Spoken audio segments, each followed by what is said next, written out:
Hi, my name's Phil. I like to talk about politics. In this video, I'd like to discuss how the right-wing media are attempting to persuade us that we should take the economic cause over the cause for saving lives. But first, if you'd like to be notified of daily news in politics, then please subscribe to the channel and click the bell notification icon. So we know that in the UK, as well as the US, the government initially has taken an economy first approach. Boris Johnson, whilst the rest of Europe, and indeed much of the rest of the world, was prioritising saving lives, went with this herd immunity idea that just get everyone infected. Yes, it'll kill off a load of people. Not that he wanted to say that publicly, but we'll get through it and then we'll be able to save the economy. And you can understand from his point of view why he would wish to do that, because at a time when the UK economy is already on its arse and at a time when he is wanting to force through the Brexit that would push it further, being able to steal a march on your competitors who are being a little bit more sane might give a competitive advantage. At least that would be the thinking. Now, unlike in America, in this country, we don't really like that sort of idea. It's not easy to sell it to us. So there was a bit of a backlash. Boris Johnson was then told just how many lives his, Dominic Cummings' insane plan would cost, and an immediate about face, unlike in the US. However, you can still see people in the media trying to push the idea that we should still focus more on the economy. And there's a couple of examples I can allude to here. So the Financial Times was, or is, this week, pushing a study that suggests that a lot of us have been quietly contracting the infection without even knowing, pushing this idea that, oh, very mild symptoms, don't even know you've got it, and we're already developing this herd immunity. And it's presented by Oxford University, and it's clearly there to get you to think that, oh, there's a little bit of disagreement in the scientific community here. And it brings to my mind climate change denial, particularly over the last few decades. Yes, it still exists in pockets, but it's been largely debunked now. And what happened was, you would, oil companies and the likes would pay groups to just produce papers that cast doubt on climate change science.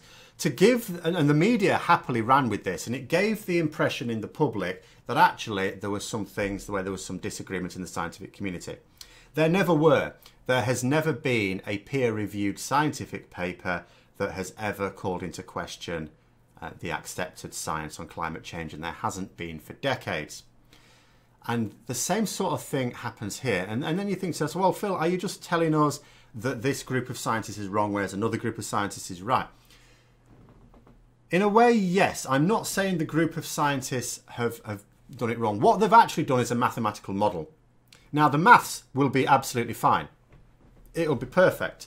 The modelling will be absolutely perfect. But when you create a mathematical model, the way it works is you create parameters based on known facts.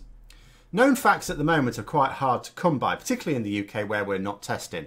So you set your parameters. Now, if you set your parameters for this mathematical model, and I do not know that this has been the case, but if you do, and you set up this notion that Dominic Cummings went with, that the vast majority of people can contract this and barely even know about it and develop immunity, and once you've contracted it and your body's immune system has fought it, you will develop the antibodies so that if you were exposed to it again, you'd be able to fight it off.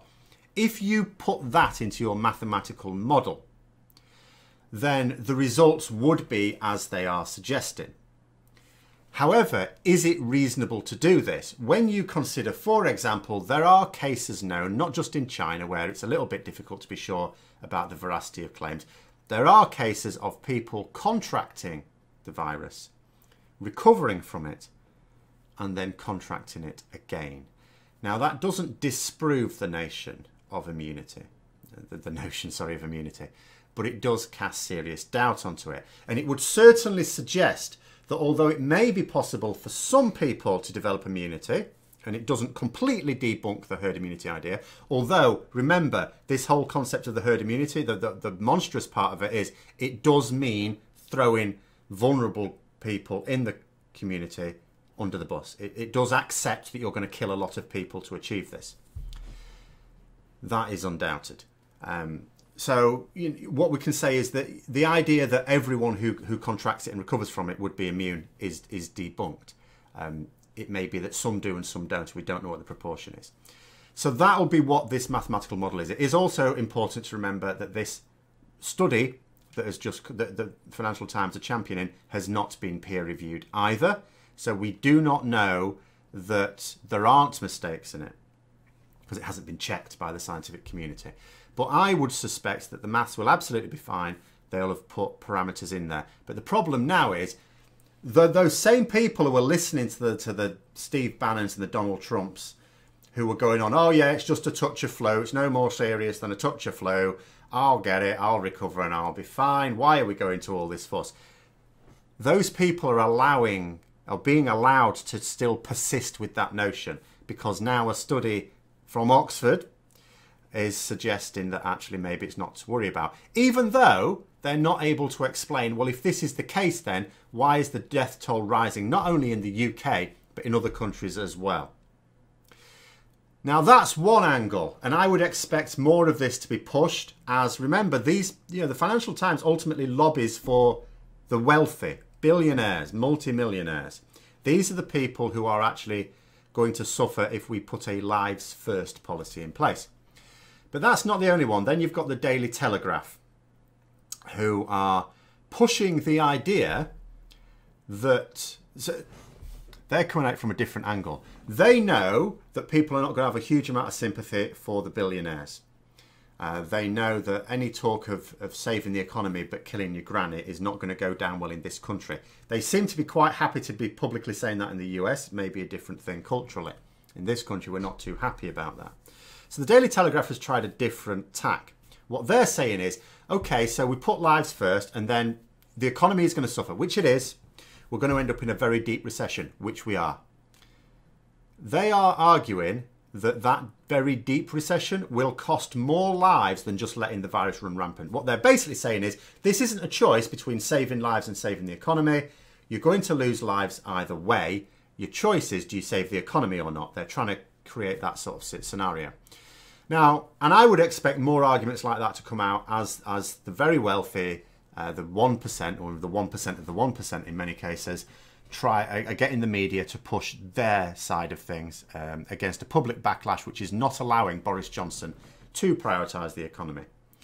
So expect more of those arguments to come out in both the UK, and I don't think it'll be too far off before I hear this same argument being used in the US, if it hasn't already, to justify these measures, knowing that it's going to kill people, but you need to get the public to think, well, actually it's all right to kill people because they're going to die anyway. But it's not true, of course. A deep recession with a Conservative government absolutely will cost a lot of lives. Absolutely. We've seen that because the government prioritised the wealthy over the general population. We saw this with austerity. Well over 100,000 lives lost directly linked to austerity policies. To say nothing of those where it's been indirectly linked. But austerity was a political choice. It wasn't an economic solution to anything. And it never was. Economists know it's a load of rubbish. And the same thing will happen with the aftermath. When this is over and we have to rebuild the economy, and the economy will be on its arse, more so than before. In fact, it'll be in a deep hole on its arse. We're going to have to rebuild, and there will be political decisions in terms of how we do that. We can make the decisions that prioritise the wealthy, in which case, yes, a lot of people will die. Or we can prioritise the general public, in which case we'll still grow the economy and we'll save those lives as well. So the fact that a lot of people are going to die as a result of a deep recession is a political choice, not an economic inevitability. But expect these arguments to keep being pushed to put pressure on the government, and the government at some point will try and get that message out themselves if they think they can get away with it. Yes, if we do this, then it's going to cost all these lives, but those lives are going to be lost anyway. Quite frankly, I'm fairly surprised that the UK government haven't tried this already. That's encouraging. It perhaps shows that the British public are not going to fall for it at this point. I would worry about our cousins across the Atlantic in the United States because, well, they seem to be making some of these arguments already. So anyway, there it is. I hope you found the video interesting. If you did, don't forget to click the like button. If you'd like to support the channel further, then please click the Patreon link for details. And until next time, I'll see you later.